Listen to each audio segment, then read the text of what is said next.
بہت شکریہ آپ کا. ہمارے دونوں برادران نے بہت خوبصورت انداز میں اس موضوع کو کور کیا ہے. میں بھی اپنا حصہ اس کے اندر ڈالنا چاہوں گا اور بات یہاں سے شروع کروں گا کہ دیکھیں آپ ایک طرح سے عکاسی کر رہے ہیں معاشرے کی. آپ میڈیا کے اندر موجود ہیں. ڈراماز عام طور پہ جو ہمارے یہاں پاکستان میں بنائے جاتے ہیں وہ اس کا تقریباً جو دائرہ کار ہوتا ہے وہ ازدواجی زندگی ہوتا ہے, فیملی لائف ہوتا ہے. اگر اس کے اندر وہ معاشرہ دکھایا جائے کہ جو اسلامی معاشرہ ہے, اور وہ معاشرہ دکھایا جائے جو انسانی معاشرہ ہے, اور وہ معاشرہ دکھایا جائے کہ جو لوگوں کے دلوں سے قریب معاشرہ ہے, تو ایسے ایسے یہ برائی بالکل ختم ہو جانے والی ہے. اتنا بہترین میڈیم ہے میڈیا, اور اتنا بہترین میڈیم ہے یہ ڈرامہ اور فلم انڈسٹری کہ بالکل معاشرے کو تبدیل کر سکتی ہے اور اتنا بڑا انقلاب لا سکتی ہے کہ جو میری زبان میں اور میرے اس لباس میں اور میرے یہاں پر آنے کے اندر بھی اتنا شاید اثر نہ ہو کہ جتنا اس پورے ڈرامے کے اندر اور پورے سیریل کے اندر ہے. اب آتے ہیں ان آیات کی طرف کہ جس کے اندر کچھ باتیں بیان کی گئی ہے کہ ان کا اگر خیال رکھا جائے تو بہت بہترین کام ہو سکتا ہے. پہلی بات یہ ہے کہ ہن لباس لکم وانتم لباس لہن. بیوی میاں کے لیے لباس ہے اور میاں بیوی کے لیے لباس ہے. لباس کا کیا مطلب ہے؟ لباس کا مطلب یہ ہے کہ اگر ہم ایک دوسرے کے لیے لباس ہیں تو لباس کا کام ہوتا ہے میرے عیوب کو چھپانا, نہ یہ کہ بتانا ہر ایک کو جا کر کے پڑوسی کو جا کر بتایا جائے کہ میرا شوہر تو ایسا ہی ہے, میں تو اس کو صبح اٹھاتی ہوں, وہ اٹھنے کا نام نہیں لیتا, وہ کام چور ہے, نہیں جاتا. نہیں, اس کو آپ کو لباس بننا ہے اور عیوب کو چھپانا ہے. دوسرا کام لباس کا یہ ہوتا ہے کہ لباس عام طور پر انسان وہ انتخاب کرتا ہے جو اپنے مزاج کے مطابق ہو. بالکل. تو جب شادی کریں تو اپنے ہم مزاج افراد کے اندر شادی کرنے کی کوشش کریں. یہ نہیں کہ کسی کا مال بہت زیادہ ہے, مال و دولت دیکھ کر, شہرت دیکھ کر, یا اسی طریقے سے اپنے معاشرے سے ہٹ کر کسی اور معاشرے میں جا کر اگر شادی کریں گے تو پھر وہ بیلنس نہیں ہو پائے گی زندگی. اسی طریقے سے لباس کا کام یہ ہوتا ہے کہ خوبصورتی پیدا کرتا ہے انسان کے اندر. جتنا اچھا لباس پہنا ہوتا ہے اتنا شخص خوبصورت نظر آتا ہے.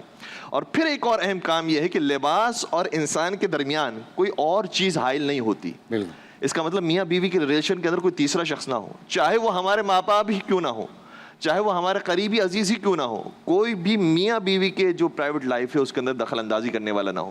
جہاں خاتون نے اجازت دی کہ اس کی والدہ آ کر کچھ باتیں کریں, جہاں مرد نے اجازت دی کہ میری ماں آ کر کچھ اپنی میری زوجہ کے بارے میں باتیں کرے, وہاں پر اختلافات شروع ہو جائیں گے. اور یہ میں عرض کروں گا کہ ہمارے پاکستانی معاشرے میں, شاید ہندوستانی معاشرے کے اندر بھی ایک زاویہ فکر ہے جو میرے خیال سے اس کو تھوڑا سا بہتر ہونا چاہیے کہ خود اگر رسول اکرم کے زمانے کی زندگی دیکھی جائے تو وہاں پر شادی ہوتے ہی مرد اور عورت کو ایک الگ گھر دے دیا جاتا تھا. وہ اپنی ایک الگ لائف وہاں پر گزارتے تھے. سیدہ کائنات کی مولا کائنات سے جب شادی ہوئی ہے تو وہ ایک الگ اپنے سیپریٹ گھر کے اندر رہتے تھے, جبکہ حضور سرور کائنات ان کے والد بزرگوار ہیں. حضور جیسا سسر نصیب ہوا ہے اور اتنا پاک ماحول ہے, لیکن اس کے باوجود بھی سیپریٹ لائف ہونا بہت ضروری ہے. ہمارے یہاں جو جوائنٹ فیملی سسٹم ہے صحیح ہے, اس کے بہت ساری برکات ہیں, لیکن جوائنٹ فیملی سسٹم اس وقت تک اس وقت تک برکت بنے گا جب تک انٹرفیئرنس نہ ہو رہی ہو. ورنہ جہاں پر انٹرفیئرنس ہونا شروع ہو جائے مٹیریل لائف کے اندر تو پھر یہ برکت نہیں, یہ باعث زحمت بنے گا. اس لیے بہتر طریقہ یہی جو اسلامی آداب کے مطابق ہے کہ وہاں سے پھر الگ زندگی کو وہ شروع کریں اور پھر انٹرفیئر نہ ہوں ایک دوسرے کی چیزیں.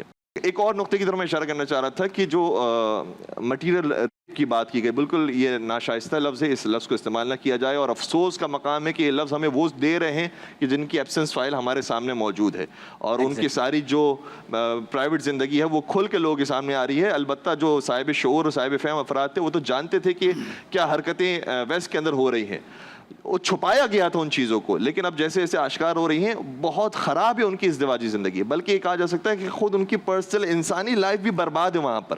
الحمدللہ ہمارے یہاں ایسٹ کے اندر اور جہاں پر اسلام موجود ہے کسی حد تک وہاں پر بہت بہتر ہے زندگیاں. اور یہ حکم ہمیں قرآن کریم کے اندر بھی نظر آتا ہے. یعنی قرآن کریم یہ نہیں کہہ رہا کہ مرد اور عورت آپس میں جا کر نکاح کر لیں اور وہاں سے اپنی آزاد زندگی شروع کر دیں. کہا نہیں, وَأَنكِحُوا الْأَيَامَ مِنكُمْ وَالصَّالِحِينَ مِنْ عِبَادِكُمْ وَإِمَائِكُمْ.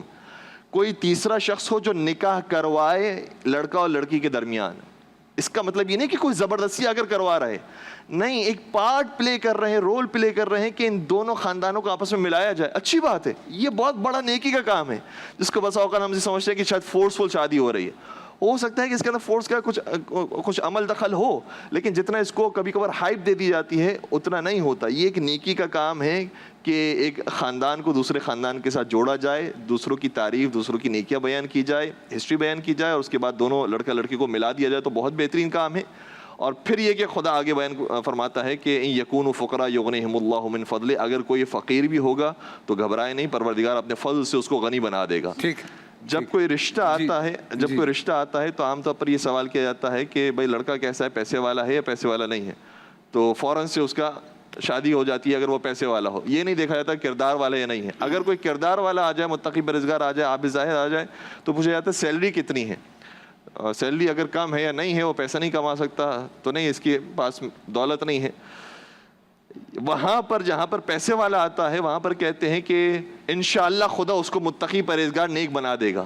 لیکن جب متقی پرہیزگار آتا ہے اور پیسے والا نہیں ہوتا تو یہ نہیں سوچتے کہ انشاءاللہ پروردگار اسے پیسے والا بنا دے گا، جبکہ خدا قرآن میں کہہ رہا ہے کہ اگر فقیر ہوگا تو ہم ضمانت دیتے ہیں کہ اس شخص کو ہم غنی بنائیں۔